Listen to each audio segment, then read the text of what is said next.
அதுதான் இப்போ இன்னைக்கு பார்க்க போகிறோம். நவுன். நவுன்னா பெயர்ச்சொல். Noun is a naming word.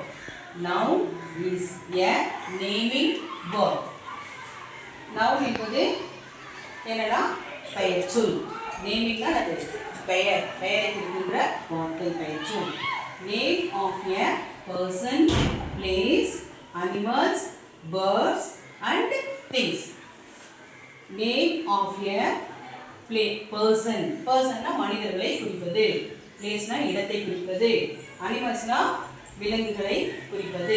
Birdsனா பறவைகளை குறிப்பது. Thingsனா பொருட்களை குறிப்பது. அதுக்கு உதாரணமா மனிதர்களை குறிப்பது ரோஜா. Place இடத்தை குறிப்பது பெங்களூர். Animals dog. Birdsக்கு உதாரணமா parrot. Thingsக்கு உதாரணமா table.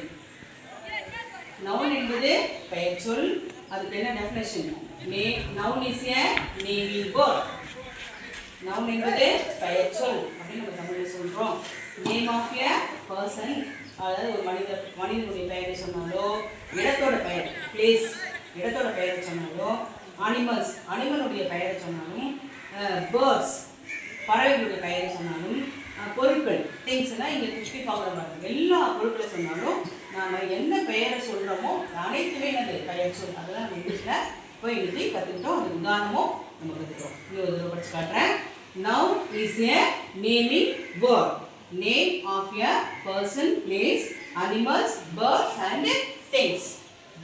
எக்ஸாம்பிள், பர்சனுக்கு ரோஜா, பிளேஸ்க்கு வெங்கந்தூர், அனிமல்ஸ்க்கு டாக், பேர்ட்ஸ்க்கு parrot, thingsக்கு table. இப்போ இதுக்கு நீங்க உதாரணம் வேற வேற நீங்க எழுதலாம்.